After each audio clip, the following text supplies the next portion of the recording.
संसाराच्या नावे घालुनिया शून्य संसाराच्या नावे घालुनिया शून्य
So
संसाराच्या नावे घालून या शून्य वाढता हा पुण्य धर्म केला हरी भजनी हे धवळिले जग सुखविला लाग कळी काळाचा पुन्हाही न लगे साधनांचा पांग करणे केला त्याग देहबुद्धी हरी भजने हे धवळिले जग सुखविला लाग कळी काळाचा तुका म्हणे सुख समाधी हरी कथा नेने भव व्यथा गाईल तो हरी भजने हे धवळिले जग सुखविला लाग कळी काळाचा पांडुरंगा करो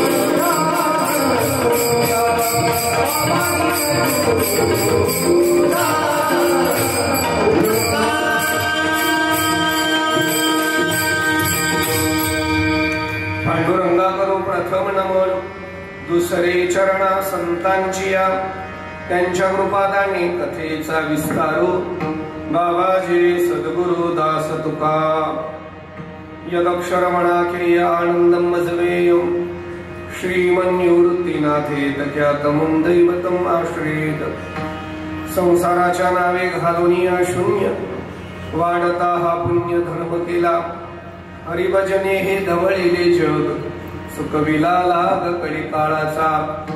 वैराकेश परममूर्ती संत श्रेष्ठ श्री जगद्गुरु तुकोबाराय महाराज यांचा अत्यंत महत्वाचा, अतिशय प्रासादिक, आपल्या जीवनातलं पारमार्थिक कर्तृत्व प्रतिपादन करणारा अतिशय गोड अभंगाच्या कीर्तन रूपी चिंतनाकरिता सेवेकरिता घेतलेला आहे. ज्या निमित्ताने आपण इथं उपस्थित आहोत, श्री क्षेत्र बालेर गावातील भगवान श्री विठ्ठल रुक्मिणी माता मंदिर आणि या मंदिराचा केलेला जीर्णोद्धार आणि त्या जीर्णोद्धारानंतर झालेली प्राणप्रतिष्ठा आणि त्या प्राणप्रतिष्ठेच्या 24व्या वर्धापन दिनाच्या निमित्ताने संपन्न होणारा हा अत्यंत सूत्रबद्ध, देखणा आणि संगीत आणि रसमय वातावरणातला आध्यात्मिक उत्सव अतिशय गोड बाणेरकरांनी हे आयोजन केलेलं आहे. आजची द्वितीय दिवसाची ही कीर्तनाची सेवा माझ्याकडे सोपवली. इथं आल्यानंतर बोलण्यापेक्षा गाणं ऐकावं, गाण्यापेक्षा वादन ऐकावं अशी तुमची सगळ्यांची अवस्था आहे. माझी सुद्धा तशीच अवस्था आहे. खरं म्हणजे तर मला माहिती होतं की 4 वेद आहेत, 4 वेद आहेत हे मला माहिती होतं. पण ते 4ही वेद अहिल्यानगर जिल्ह्यात आहेत हे मला आज कळालं. त्याच्यातला एक वेद म्हणजे किशोरजी महाराज शेळके आहेत, दुसरा वेद म्हणजे विलास महाराज आहेत, तिसरा वेद म्हणजे अनिल महाराज आहेत आणि 4था वेद म्हणजे संकेत महाराज आहे. कारण वेदामध्ये सुद्धा 4 भाग आहेत बरं का. हो, त्याच्यातही ताल आहे, गाणं आहे, नाही का, रुचा आहे, सगळं आहे. वेदाती ताल, गाणं, स्वर, लय सगळं आहे. खरं सांगतो हे सोन्यासारखी माणसं आहेत. नाना आपण काय प्रेम करता या लोकांवर माहिती नाही, आमच्यापेक्षा तुम्हाला हे सहज उपलब्ध होतं. बरं, आता हा कालखंड काय अष्टमीचा चालू आहे ना, जन्माष्टमीच्या कालखंडामध्ये ही सगळी मंडळी उभी करणं, उपस्थित होणं, खरंच नाना आपण कुटुंबासारखं त्या लोकांवर प्रेम करतात. मी एक वाक्य सांगू का तुम्हाला, ही अशी माणसं आहेत ना, तुम्ही यांना किती पैसे द्या तुम्हाला वश होणार नाही, पण यांना प्रेम द्या, तुमच्याकडे पैसे विचारणार. हार्मोनियम करता आदरणीय गोंडे महाराज या परिसरात अनेक वेळा मला भेटतात, नाव विसरलं होतं. या कार्यक्रमाचं नाही का नेतृत्व आमचे काळे महाराज करतात या गावचे, ते आता तसे ग्रामस्थ झालेले आहेत. वातावरण सुंदर आहे. खरं म्हणजे समुद्राच्या काठावर वादळामध्ये एखाद्याने बिडी पेटून प्यावं ते जेवढं अवघड आहे त्याहीपेक्षा अवघड या हॉलमध्ये सिस्टीम लावणं आहे. ती मात्र लावली. गोड आहे, सगळंच गोड आहे, फक्त वेळ कमी आहे, एवढीच अडचण आहे. या कुटुंबाला धन्यवाद दिली तेवढी थोडीच आहे मला. अशी कुटुंब इतकी कमी बघायला मिळतात अलीकडे की कर्तृत्व फार थोडं असतं पण त्याचा डोलारा फार मिरवतात. मी तर महाराष्ट्राच्या माझ्या प्रवासात पहिल्यांदा असं कुटुंब बघतो. नाना तुमचं सर्वच परिवार कर्तृत्व महान आहे पण त्याचं श्रेय आणि डोलारा शून्य आहे. हे खरं संत विचाराचं लक्षण आहे. ही आजची सेवा माझ्याकडे दिली त्या सर्व कुटुंबाला, सर्व ग्रामस्थांना, त्या कार्यक्रमामध्ये सहभागी असलेल्यांना सर्वांना धन्यवाद देतो. टाळकरी मंडळी, सगळी तरुण मंडळी, गुरुबंधू त्यांना धन्यवाद देतो. सोपकार सुद्धा तरुण आहेत त्यांनाही धन्यवाद देतो. थोडा सुचला काही आणि विनेकरी छान आहे. विठाला विठाला विठाला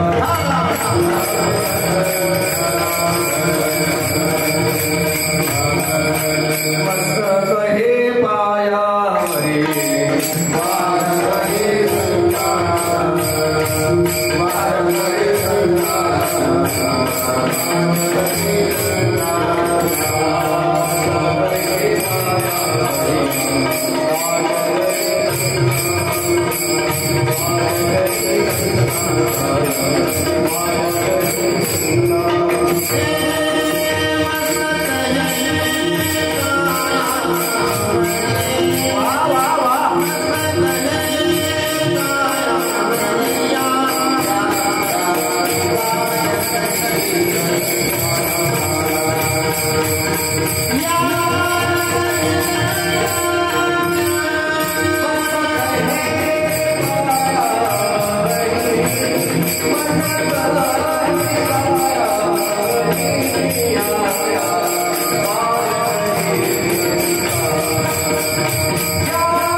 या वारकरी संतांच्या संसाराच्या नावे घालून या शून्य वाढता हा पुण्य धर्म केला हरिभजने हे धवळिले जग सुखविला लाग कलिकाळाचा।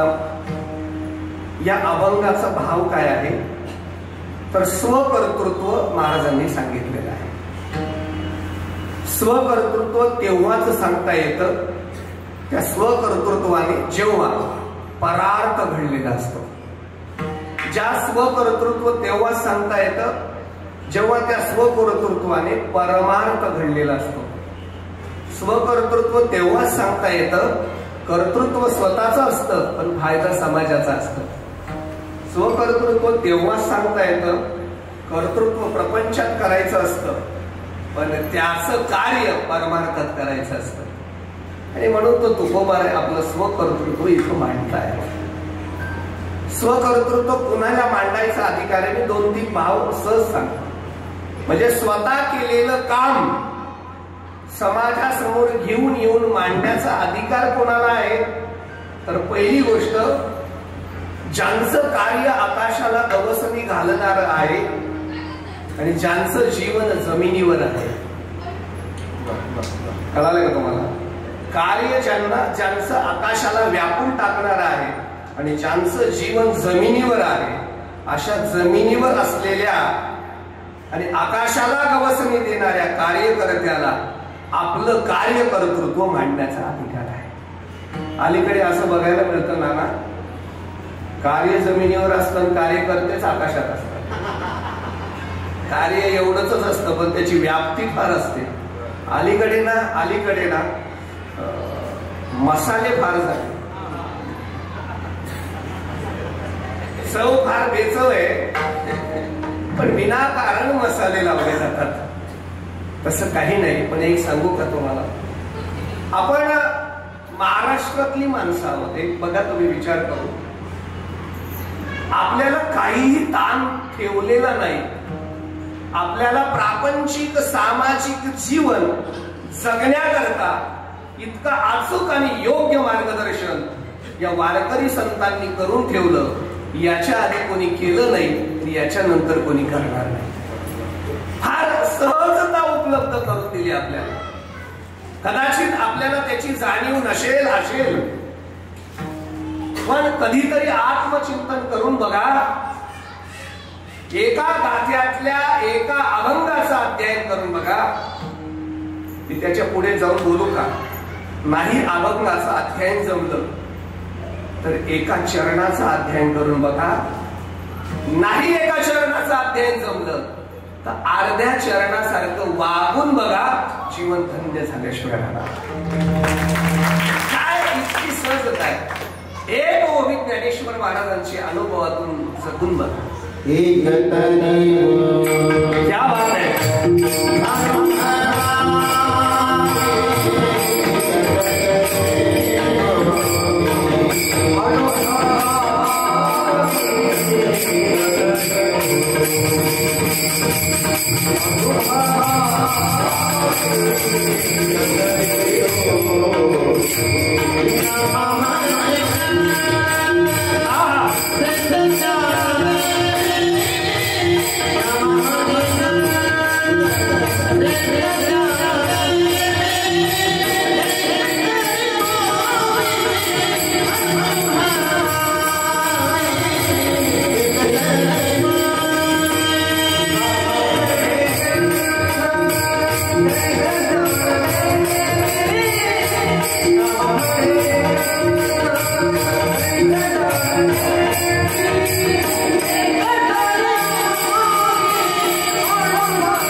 शब्दाकडे जर लक्ष दिलं ना महाराज तर जीवन फार सोपं होतं।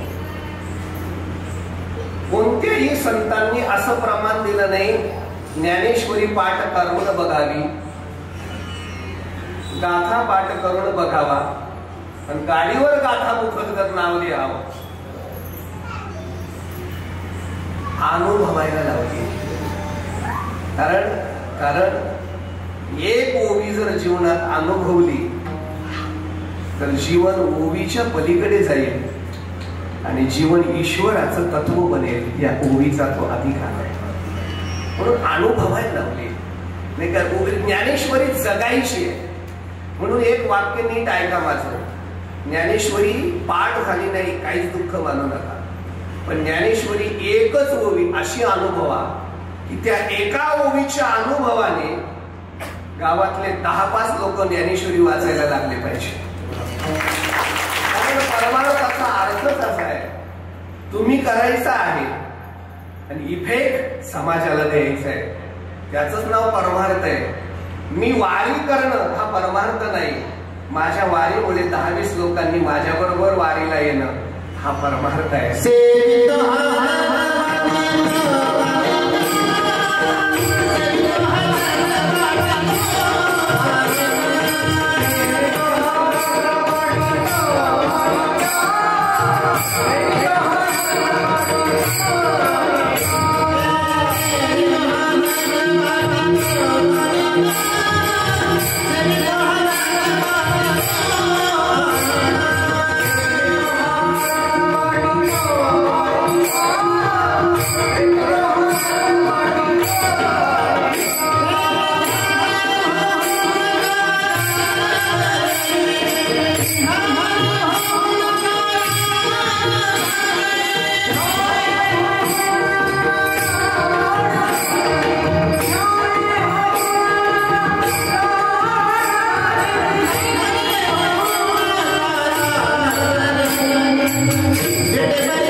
स्वतःही सेवन करायचं आणि दुसऱ्याला वाटायचं.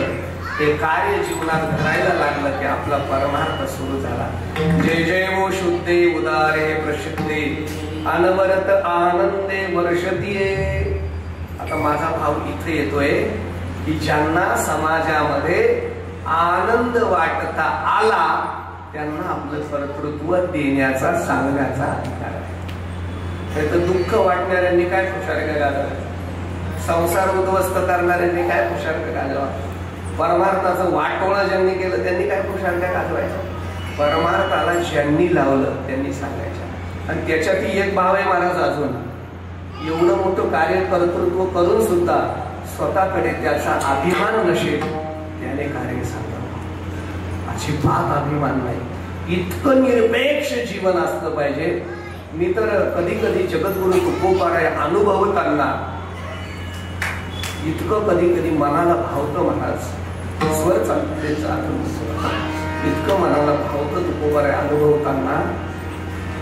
तुकोबारायच्या एखाद्या अभंगावर कीर्तन करून माझ्यासारख्या कीर्तनकाराला इतका अहंकार होतो की एखाद्या माणसाने रिस्पेक्ट दिला नाही तरी माझा इको हर्ट होतो.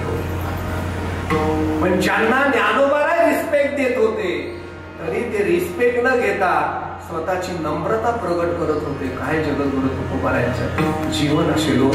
तुका म्हणे ज्ञानेश्वरा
त्यांना अधिकार सांगण्याचा, नाही का, कर्तृत्व सांगण्याचा अधिकार आहे. बस नम्रता आहे, अंतरंगाची नम्रता आहे.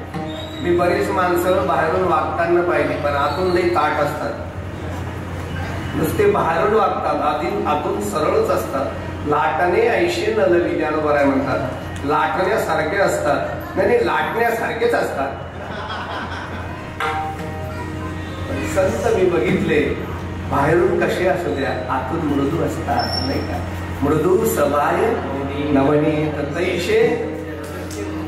नाही, माझं तर असं मत आहे महाराज किशोर बाबा, हे प्रमाण कमी पडतं, तुम्ही काही म्हणा. कारण काय म्हणतात, संतांचं हृदय कशासारखं आहे, नवनीत. नवनीत माहितीये का, नाही माहिती. लोणी लोणी, बटर बटर. कशासारखं आहे संतांचं हृदय, लोण्यासारखं आहे. इतकं मृदू आहे, लोण्यासारखं आहे. मला नाही आवडलं, मला लोण्याची उपमा सुद्धा कमी वाटली. का कमी वाटली, कारण लोणी आच लागल्यावर वितळतं. लोणी स्वतःला आच लागल्यावर वितळतं, दुसऱ्याला आच लागल्यावर ज्यांचं हृदय वितळतं ते संत. दुसऱ्याच्या आचेने वितळणारे संत. आणि म्हणून त्यांना सांगण्याचा अधिकार आहे. अजून एक भाव सांगतो, त्यांचं प्रापंचिक कर्तृत्व महान आहे आणि पारमार्थिक कर्तृत्वही महान आहे. खरं सांगू का, मला थोडी मदत होईल का तुमची? प्रपंच गोड आहे का परमार्थ गोड आहे, खरं सांगा. काय गोड आहे? बरोबर. यानंतर कोण कोण माझ्याबरोबर येतं सांगा. बरं चला, परमार्थ गोड आहे आणि प्रपंच दुःख आहे. पण आपलं काय झालंय, परमार्थ गोड असला तरी वृत्ती रमत नाही आणि प्रपंच दुःख असलं तरी वृत्ती तिथून निघत नाही. म्हणजे प्रपंचात वृत्ती चिटकलेली आहे, ती तिथून परावृत्त होत नाही, निवृत्त होत नाही. आणि परमार्थात आली पाहिजे तर तिथं ती चिटकत नाही. विषयाचा परिपाडू, गोड परमार्थ लागे, कडू विषय तो गोडू. गोड असून कडू लागत, कडू असून थोडं एक वाक्य थोडस लौकिक बोलू का,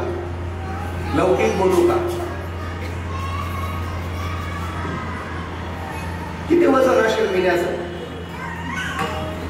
गेले काय सगळं?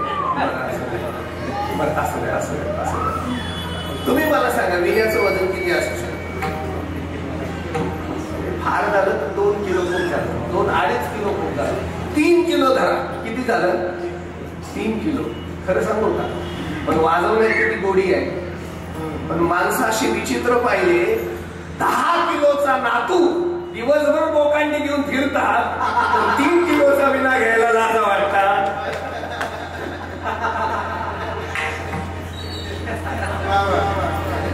सत्य आहे पण कटू आहे बरं.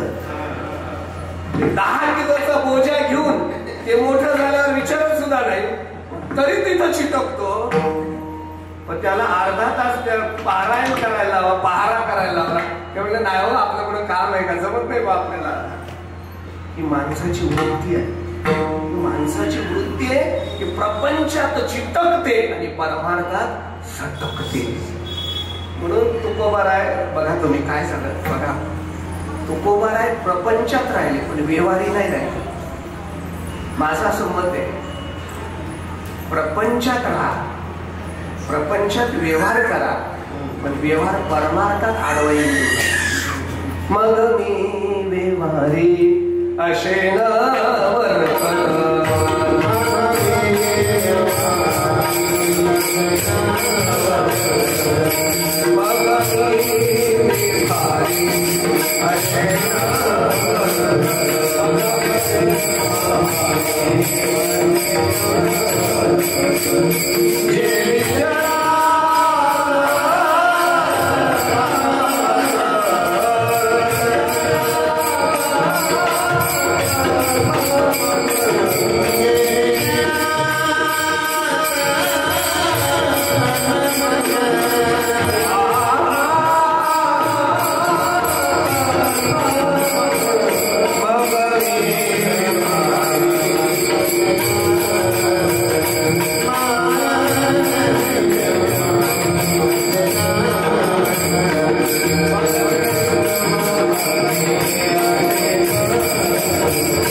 परमार्थाला चिटकले नाही.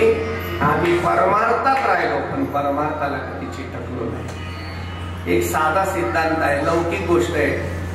माणूस पैसे मोजताना जेवढा एकाग्र होतो, नीट आहे का, पैशाचं बंडल मोजताना जेवढा एकाग्र होतो किंवा फोन पे करताना पासवर्ड टाकायला जेवढा एकाग्र होतो, अमाऊंट सुद्धा कामा नाही. खरं सांगा, तेवढी ज्ञानेश्वरी वाचायला होतो तेवढा गाठ्यात होतो का? नाही नाही नाही, गाथा हातात असतो पण माथ्यात प्रपंच असतो. अशी माणसाची अवस्था होऊन गेली. ते जुने कीर्तनकार सांगायचे पण मला वेळ नाही, पण 1-2 मिनिटं घेतो. वारीत एखादा वारकरी आला तर जुन्या काळामध्ये स्टोव घेऊन यायचा. आता स्टोव शब्द सुद्धा आठवत नाही. स्वयंपाकाकरता एक उपकरण पूर्वी होतं, रॉकेलवर चालायचं, त्याला स्टोव म्हणतात. आठवतं का तुम्हाला? हा. मग ते वाऱ्यात पहाटे उठला म्हातारा, हवा मारायचा, स्टोव पेटवायचा, पाणी तापवायचं. एवढा 70 वर्षाचा म्हातारा, एवढा बागल अंधार. ते स्टोव पेटलं की ते असं फुरफुर करायचं. रॉकेलमध्ये घाल असते ना, मग ते फिर मारायचं. बारीक तार असतं ते, बारीक नेपल असतं. म्हातारा पहाटे पिना मारतात स्टोला हो. पण पाणी गरम करतो, आंघोळ करतो आणि पूजेला बसतो. एवढी पांडुरंगाची मूर्ती 9 इंचाची पाठावर ठेवतो, स्नान घालतो. आता मला सांगा, त्या स्टोवचं नेपल मोठं आहे का पांडुरंगाचं कपाळ मोठे? पूजेच्या पांडुरंगाचं कपाळ नक्कीच मोठं आहे ना. पण हा म्हातारा एकदाही पिन चुकू देत नाही. पण खरं सांगू, आयुष्यात देवाच्या कपाळाला नीट गंध लावत नाही. देवाच्या कपाळाला गंध लावता लावता डोळ्यात गंध, नाकात गंध, देवाच्या तोंडात गंध. अरे काय तुला पूजेचा गंध? नाही नाही नाही, मला लक्षात आलं का? नाही नाही, त्या म्हाताऱ्याचं सोडा, तुम्ही स्वतःला विचारा. पूजा करत असाल तर आयुष्यात घरातल्या देवाला एकदा तरी व्यवस्थित गंध लागला का आपल्याकडनं? म्हणजे गंध नीट लागत नाही याचा अर्थ आपण देवाच्या पूजेत वृत्ती नाही. पण पिना मारताना एकदा तरी पिन चुकली का? पिना मारायला 1 नंबर आहे. पिना मारायला जेवढे तुम्ही वृत्ती एकाग्र करतात तेवढं पूजेत करत नाही, म्हणून परमार्थ होत नाही. तुकोबरायांचं विनंती सांगू का मी? तुकोबरायांची तुकोबरा मिळेल 1 मिनिट घेतो थांबा. एकदा काय झालं, देव आले, देव अचानकच आले, देहूत आले. तुकोबारांचं घर विचारत विचारत तुकोबारांच्या घरी वाड्यात आले. एकदम तुकोबारांनी बघितलं, बापरे पांडुरंगा, दया घना दयाळा, तुम्ही आला, या या या या या. पण आता पाहुणा आल्यावर असं त्याला काही सन्मान पाहिजे की नाही? देव आलाय तर खरं तर आता आला असता तर त्याला सोप्यावर बसवलं असतं. पण तुकोबारांच्या घरात सोपा नव्हता, कारण देवही तेवढा सोपा नव्हता. तुकोबारांनी विचार केला, बाजेवर बसवा. बाज कळते का? काही ठिकाणी खाट म्हणतात, काही ठिकाणी बाज म्हणतात. पलंग नाही, बाज. बाज लाकडाची असते, जी दोरीने ओवलेली असते. बाळांसाठी वापरतात. काय म्हणतात इकडे? बाज. बाज अशी होती, पण ती दुर्दैवाने ती मुडकी होती. देवाच्या बसण्याने मुडली तर काय करायची? पण दुसरा पर्याय उपलब्ध नसल्यामुळे बाज सिलेक्ट केली. म्हणजे देवा 2 मिनिटं थांबा, बाजेवर काहीतरी टाकतो. खरं तर गालीच्या टाकायला पाहिजे की नाही? देव आला, पण गालीच्या नाही, चादर नाही. आमच्याकडे तिला गोधडी म्हणतात, इकडे त्याला वाकळ म्हणतात. वाकळ, फाटकी वाकळ टाकली. पाहुणे घराशी आले ऋषी,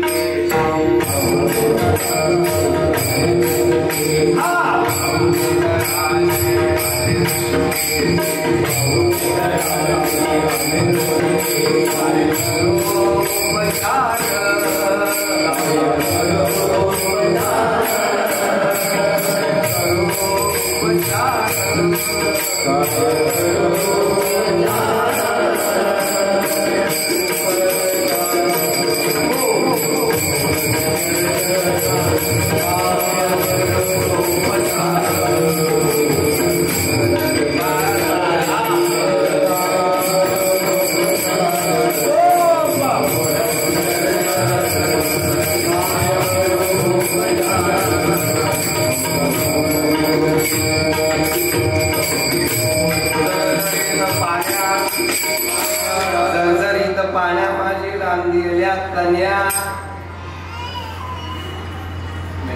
कन्या माहितीये का तुम्हाला? पाण्यात म्हणजे पीठ दळून झाल्यावर, गाळून झाल्यावर जो कोंडा उरतो ना त्याला कन्या म्हणतात. त्याच्यात थोडे थोडे दाणे असतात. त्या कन्या पाण्यात शिजवल्या आणि देवाला कन्या वाढल्या, नाही का? खर तर देवाचं जेवण झाल्यावर देवाला पानाचा वेड्या लागतो. मुख शुद्धे तुळशी दळ तुका म्हणे मी. एवढं झाल्यावर मी मला एक गोष्टीचं टेन्शन येतं. मुडक्या भाजेवर फाटक्या वाकळवर बसून कन्या खातो तरी तुकोबाराच्या घरी येतो.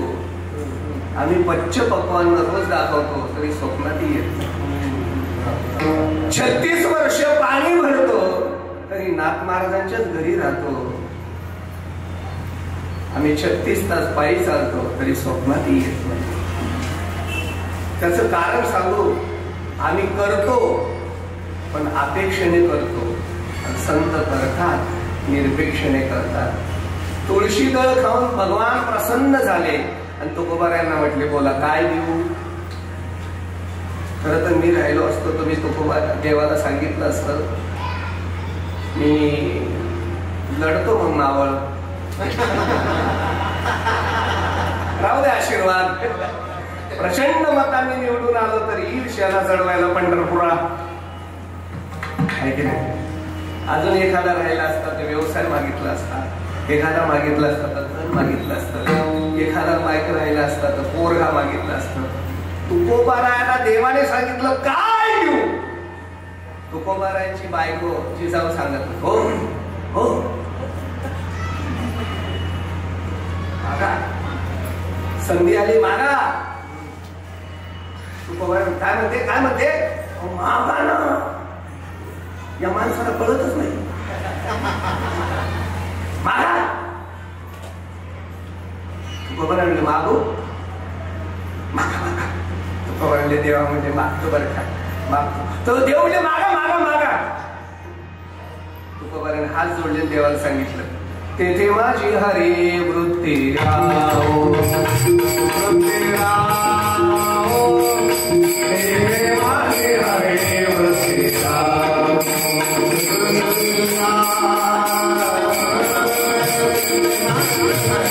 समाचार दृष्टी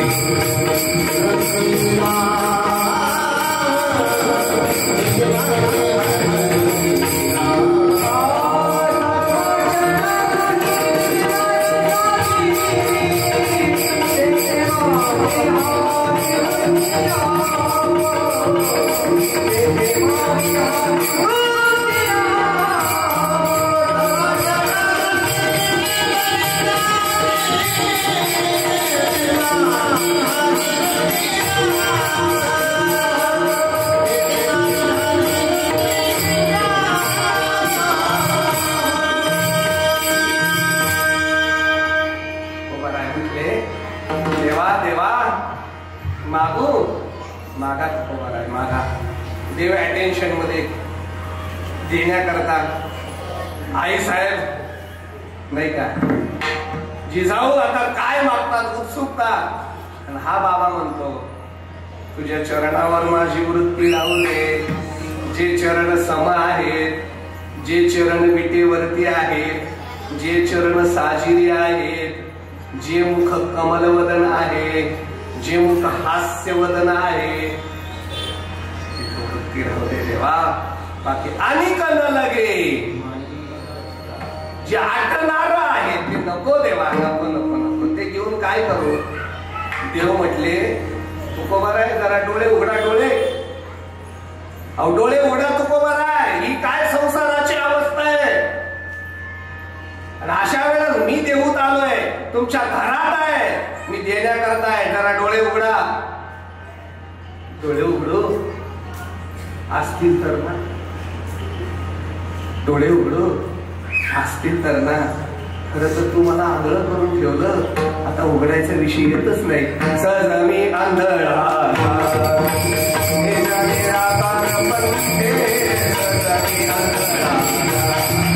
हे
देवाला सांगितलं, देवा जन न दिशे, धन न दिशे, मला दिसतच नाही, काय काही मला दिसण्यासारखं या जगात आता राहिलं नाही देवा, माझी वृत्तीच निवृत्त झाली देवा, जन न दिशे. खरं सांगू का, मी कधीतरी विचार करा, एक कल्पना करून बघा, सुखाकरता काय काय लागतं, काय काय लागतं. अन्न वस्त्र निवारा तरी लागतो की नाही, म्हणजे चांगलं घर लागतं, चांगलं भोजन लागतं, चांगलं स्नान लागतं, म्हणजे बरोबर आहे की नाही. हा म्हणजे सुखा करता चांगले कपडे लागतात, चांगली झोप लागते, सगळं पाहिजे. झोप चांगली आली पाहिजे, कपडे चांगले घालता आले पाहिजे, राहायला घर चांगलं असलं पाहिजे. आंघोळीला काय आता अलीकडे काय म्हणतो त्याला आपण, शावर. आता मला सांगा, मी एक अर्धा मिनिटच घेतो. आपण घर बांधलंय, दोघं पहाटे 4 पासून उठतात आणि रात्री 11ला झोपतात. IT कंपनीत ITत आहेत, दोघांचे पगार मात्र घराच्या हप्त्यालाच जात आहे. मला प्रामाणिक सांगा, ज्या घरात राहतो त्या घरात सुख वाटतं का, वाटतं का सुख. म्हणजे आम्ही घर बांधलं तरी घर सुख देत नाही. तुकोबाराय म्हणतात, निरंजनी आम्ही बांधिले घर, निराकार निरंतर राहिलो. म्हणजे तुकोबारायांचं घर निराकार आहे, म्हणजे ईश्वरी तत्वाच्या अस्तित्वाने आणि प्रागट्याने सुखमय झालेलं घर आहे. संपला विषय. चला, आपण कपडे चांगले घालतो, तर त्याच्या आधी काय करतो, काय करतो, आंघोळ करतो ना. हा आंघोळ करतो ना. ते अन्न म्हटले कशामध्ये, अहो ते अलीकडे ते शावर ते इतकं विचित्र झालंय तुम्हाला सांगतो. म्हणजे एक तर आम्ही जातो, ते कोणते बटन कोणते तेच कळत नाही. एकदा चांगल्या शॉवर मध्ये पाय धुवायला गेलो आणि ते बटन दाबलं गेलं, धोधो पाणी माझ्यावर पडलं आणि माझ्याकडे दुसरं कीर्तनाचं शर्ट नाही, अक्षरशः ओल्या चिंब शर्टात कीर्तन केलं. खरं सांगू का, त्याच्याने अंग ओलं होतं, हृदय कोरडच राहतं. पण तुकोबाराय म्हणतात, मी आंघोळ केली, आनंदाचे डोई आनंद, आनंदाचे डोई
आनंदाचे तरंग आहेत आणि आनंदाच्या डोळ्यात स्नान आहे.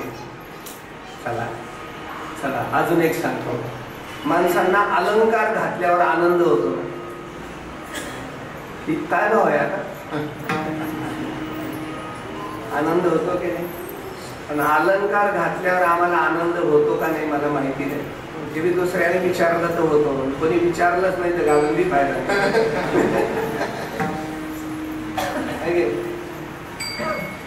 पण तुकोबाराय म्हणतात आम्ही असे अलंकार घातले ना, सर्व सुखाल्या सर्व अलंकार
ज्ञानेश्वरी नाव अलंकार. अहो गीता रूपी अलंकार ज्ञानेश्वरीवर चढवला आणि 9000 दागिने आम्ही परिधान केले. काय सौंदर्य त्याला. 4-4.5 अवंगाचे अलंकार आम्ही पडले. आता मला सांगा तुकोबाराय तुम्ही स्नान सुखाचं करता, तुकोबाराय तुम्ही घर सुखाचं बांधतात, तुकोबाराय तुम्ही अलंकार सुखाचे घालतात, तुकोबाराय तुम्ही हे सगळं करण्याकरता नेमकं काय केलं की तुमचं हे जीवन पुण्यवान झालं. महाराज म्हणतात मी संसारातली वृत्ती काढली, परमात्म्याच्या चरणावर लावली. आपण संसाराचं काय झालं? अभंगाचं पहिल्याच्या Oh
संसाराच्या नावे घालोनिया शून्य वाढता हा पुण्य धर्म केला हरिभजने हे धवळीले जग चुकविला लाग कळी काळाचा.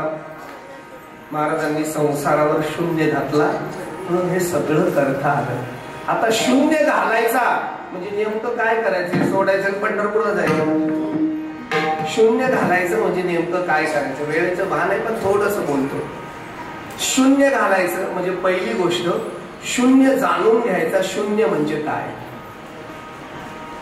शून्य म्हणजे काय हे ज्याला कळालं त्याचं जीवन शून्य नाही राहिलं, त्याचं जीवन महान झालं.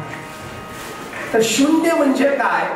तर पहिली गोष्ट आहे शून्य म्हणजे काहीच नाही. शून्य म्हणजे काहीच नाही याचा शुद्ध अर्थ आहे शून्य म्हणजे अभाव. मग संसारावर शून्य घालायचा म्हणजे संसाराला अभाव मानायचा. भाव नाही द्यायचा त्याला, अभाव मानायचं. कारण त्याच्यातलं काहीच खरं नाही महाराज. संसारातलं काहीच खरं नाही. प्रपंच एक झाला होता इंदू स्वरूपे मिथ्या वार्ता पुढे होईल मागोता कदा कल्पांतेकडे ना न रूपमस्य तत्वोपलभ्यते न अंतो न च आदि न च संप्रतिष्ठा. ही प्रतिष्ठा नाही त्याला. आधी काही नाही, अंती काही नाही, काहीच नाही, काही नाही. फलकट तो संसार नाही का हो. किंवा लटिका व्यवहार सर्व हा संसार माया येरजार हरिमुखे म्हणा हरिमुखे म्हणा. काही नाही, खोटा आहे, खोटा आहे, सगळं लटका आहे. मला एक सांगा, मी 1-2 मिनिटं घेतो फक्त तुमचे. उद्या जर पेपरला असं छापून आलं बाणेरच्या विठ्ठल रुक्मिणी मंदिरात हरिभक्तीपरायण संजय नाना महाराज दोंडगे यांच्या कीर्तनात एका वांझेच्या मुलाची निर्गुण हत्या. पोलीस प्रशासनाची चौकशी जारी. तपासासाठी संजय नाना दोंडगे महाराजांना ताब्यात. पुढील तपास बाणेर पोलीस स्टेशनचे सहाय्यक पोलीस निरीक्षक. काय वाटतंय तुम्हाला याच्याबद्दल? असं कळलं नाही काही? जेवायचं का? सोडू का? नाही का? वांचेच्या पोराचा खून म्हणतोय मी. बरं का? सशाच्या शिंग पाहिले कोणी? मी नाशिक जिल्ह्यातला, एवढं तुम्हाला माहिती आहे ना. आमच्या नाशिक जिल्ह्यातली एक प्रसिद्ध वस्तू आहे तुमच्या कामाची, माझ्या माता माऊलीची, येवल्याची पैठणी.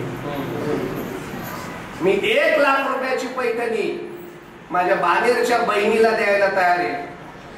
लोक लाडक्या बहिणीला 1500 देतात, मी बी 1 लाखाची पैठणी देतो. मर्द जाऊ. 1 लाखाची येवल्याची पैठणी मी माझ्या बाणेरच्या लाडक्या बहिणीला द्यायला तयार आहे.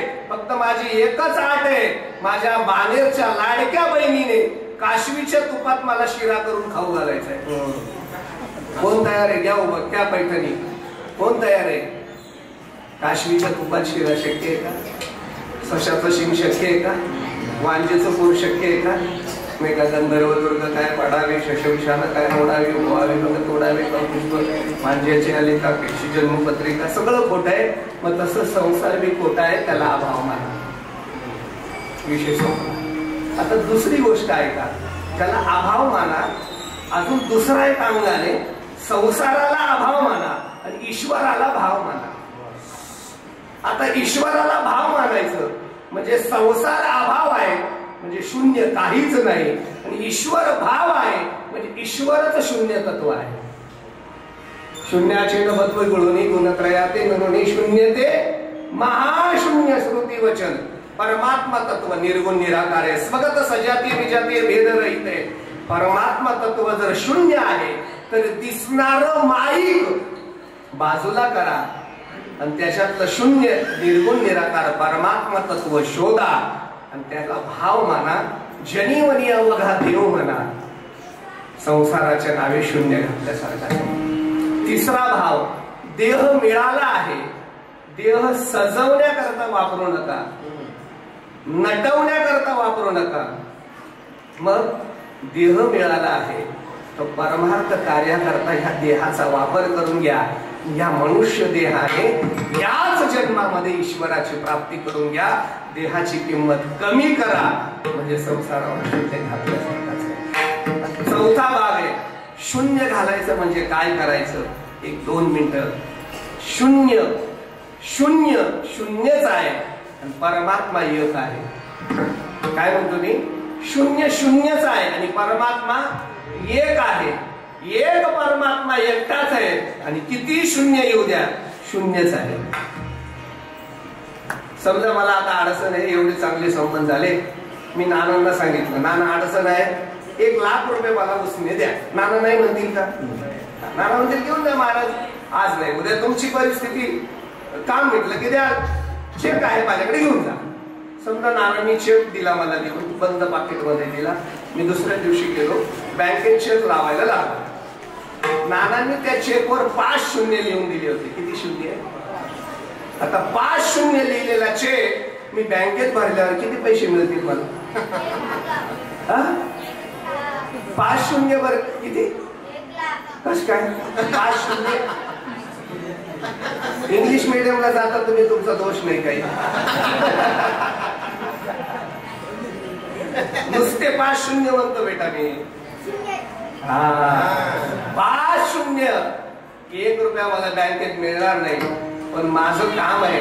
नानांनी 5 शून्य दिले ना, मी तसाच पेन घेतला आणि 5 शून्यच्या जवळ 1 ठेवला. 1 रेषा ओढली, 1 ठेवला. मला 1 लाख मिळाले. मला ते नाही म्हणायचं शून्य किती वाढवा ते शून्यच आहे, प्रपंच किती वाढवा तो शून्यच आहे. पण त्या वाढवलेल्या प्रपंचात एक परमात्मा आणून ठेवा की त्या शून्याची किंमत वेगळा होणार आहे. संसाराच्या नावे वाढत आहे पुण्य धर्म केला. हरिभजने हे धवळीले जग सुखविला लाभ कळी काळाचा. एका चरणावरती आपलं घड्याळ थांबलं आणि पुण्यातलं कीर्तन आहे. फार वेळ घेणं योग्यही नाही. कधीतरी योग आला की पुन्हा याच्यावर करू. पण खरं सांगतो किशोर महाराजांनी, विलास महाराजांनी, अनिलने नाही का संकेतने इतकी गोड साथ दिली. अजून मला संकेतच्या 2-3 लग्या ऐकायची इच्छा आहे. एवढे ऐकू आणि आपण कार्यक्रम थांबू. ज्ञानेश्वर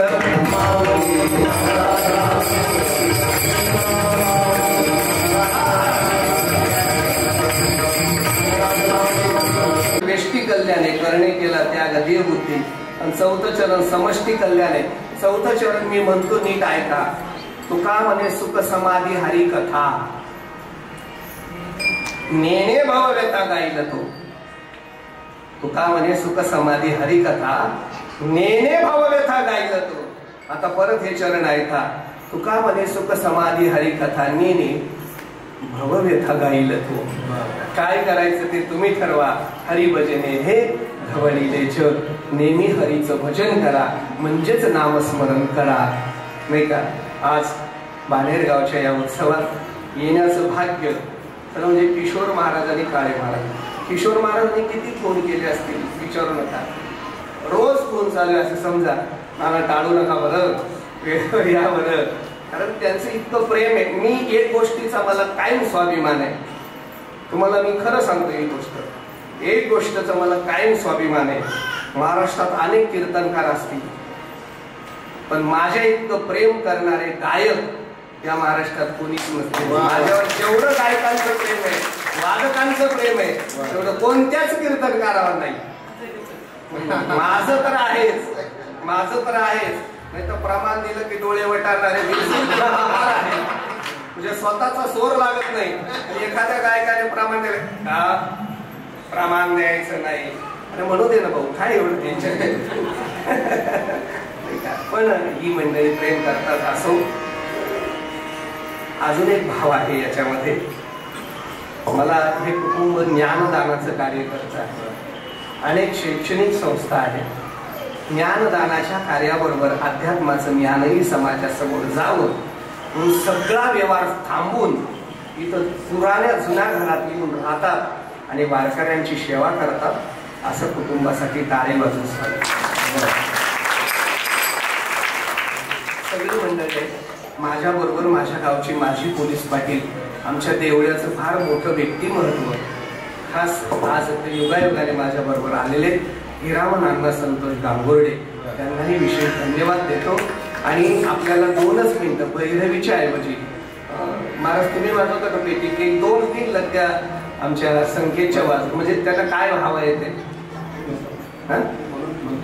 बना मग. ठीक आहे बाज बंद फूल फूल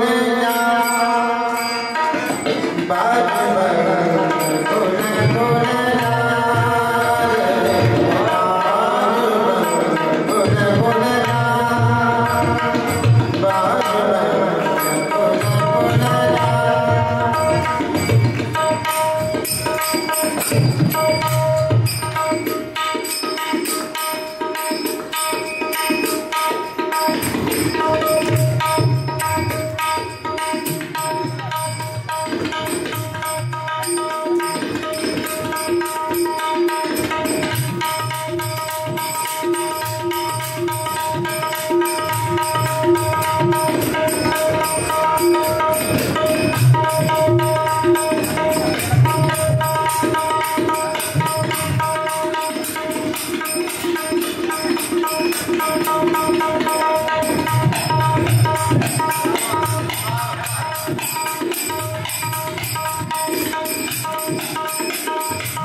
महाराज मंडळी खाली बसा.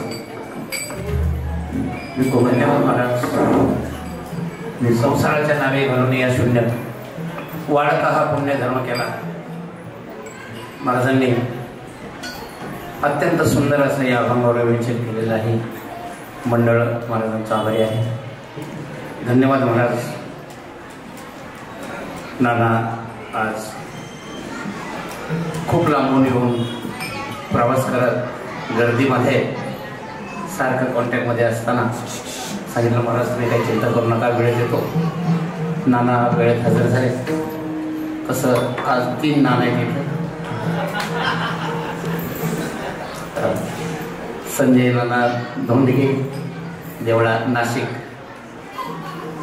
आमचे शिवलाल नाना दनकुडे भैरवनाथ शिक्षण मंडळाचे फाउंडर अध्यक्ष, त्याचप्रमाणे माऊली पेट्रोल पंपाचे मालक संजय नाना मुरकोटे, या 3 नानांसाठी एकदा टाळ्या व्हाव्याच माझी.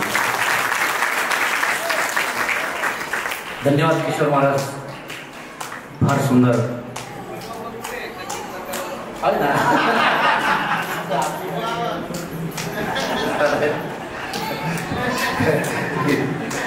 किशोर महाराजांच्या आवाजाला तोड नाही. आमचे विलास महाराज, म्हणजे अनिल महाराज आणि संकेत महाराज हे या सप्ताहाचे 4 खांब आहेत. या 4 खांबावर आमचा सप्ताह उभा आणि एवढा भरभरून आनंद संगीताचा, गायनाचा, वादनाचा, त्यात दुधात साखर, ज्याला दुग्ध शर्करा योग आपण म्हणतो, त्याप्रमाणे नानांनी अत्यंत सुंदर असं या अभंगाचे फोड करून आपल्याला साध्या सोप्या भाषेत आपल्याला कळेल, उमजेल अशा या पद्धतीने केलेले आहे. आम्ही सर्व मानेरकर गाव मंडळी सर्वांचे आभारी आहे. नानांचा सन्मान या ठिकाणी होणं अत्यंत उचित आहे.